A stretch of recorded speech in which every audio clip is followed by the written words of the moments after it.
Joriy yil 7-aprel kuni davlatimiz rahbari raisligida jismoniy tarbiya va sport sohasidagi ustuvor vazifalarga bag'ishlab o'tkazilgan video selektor yig'ilishida belgilangan topshiriqlar ijrosini ta'minlash maqsadida Jizzax viloyatida keng qamrovli o'rganish ishlari amalga oshirildi.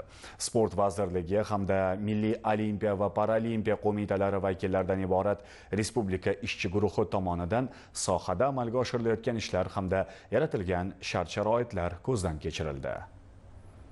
Ishchi guruhning Paxtakor tumanidagi sportni rivojlantirish loyihalari bilan tanishuvi 5 tashabbus olimpiadasi doirasida Maktabgacha va Maktab ta'limi vazirligi xodimlari o'rtasida o'tkazilayotgan sport musobaqalarining tuman bosqichi ochilish marosimidagi ishtirok bilan boshlandi. Yoshlarga bilim berish bilan bir qatorda sog'lom turmush tarzini targ'ib etishda ham faol bo'layotgan o'qituvchilarga minnatdorchilik bildirilib, musobaqa ishtirokchilariga omad tilandi. Har juma kuni sport kuni deb belgilanib, ushbu sport kunida Maktabgacha Maktab ta'limi vazirligi, sport vazirligi hamda kasaba uyushmasi federatsiyasi bilan hamkorlikda sport musobaqalari o'tkazmoqdamiz. Bu tuman bosqichiga 104 nafar pedagoglar ishtirok etmoqdalar. Shundan 52 nafar ayollar tashkil etadi. Bundan keyin ham pedagoglarimiz birgina ta'lim muassasasida emas, balkim o'sha mahallalarda sportni rivojlantirish bo'yicha o'z hissalarini qo'shishga ishonaman. Navbat tuman sport maktabi faoliyati bilan tanishuvga. Tumanda sportni rivojlantirishga mas'ullar hamrohligida muassasada yoshlar bilan ishlash tizimi hamda mavjud infratuzilma ko'zdan kechirildi. Murabbiylar va sportchilar bilan suhbatlashilib, ularning takliflari tinglandi.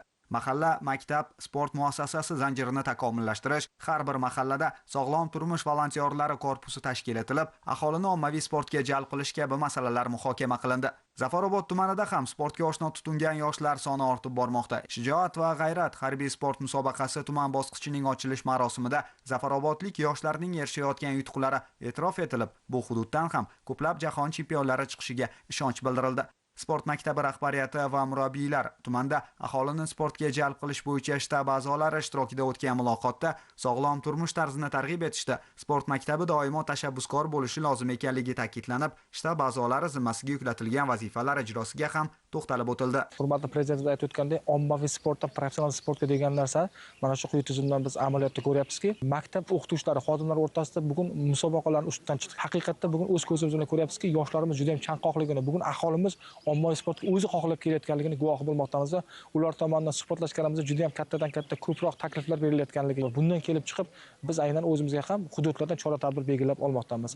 Arnasoy tumanida keyingi yillarda yakkakurash sport turlari anchagina rivojlandi. Bugun ularning safiga taekvondo sport turi ham rasman qo'shildi. Tadbirda Arnasoy tuman sport maktabi qoshida taekvondo klubining ochilish marosimi o'tkazildi. Keng jamoatchilik vakillari hamda sportchi yoshlar ishtirok etgan marosimda bu sport turidan ham chempionlar yetishib chiqishiga va ular mamlakatimiz sharafini munosib himoya qilishlariga ishonch bildirildi.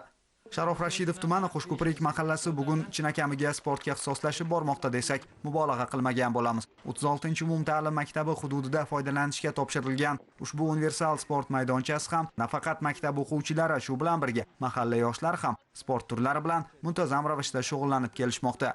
2022-yil 5 tashabbus sport musobaqalarida sportda streetbol turidan 27-30 yosh toifasida bo'lib o'tgan respublika bosqichida mahallamizda yoshlari faxrli birinchi o'rinda qo'lga kiritib, ushbu universal maydonchani yutib olishdi. Hozirgi kunda maktab o'quvchilari hamda mahallada uyushmagan yoshlar kunni istalgan vaqtida kelib, maydonchamizdan unumli foydalanishyapti. Ishchi guruh a'zolari Qo'shko'prik mahallasi yoshlari va aholisining sog'lom turmush tarzini targ'ib etishga qaratilgan tashabbuslari bilan tanishib, mazkur mahalla tajribasini boshqa hududlarda ham ommalashtirish bo'yicha tuman hokimligi vakillari bilan muloqot o'tkazdilar. Respublika ishchi guruhining o'rganishlari hududlar bo'ylab davom etmoqda.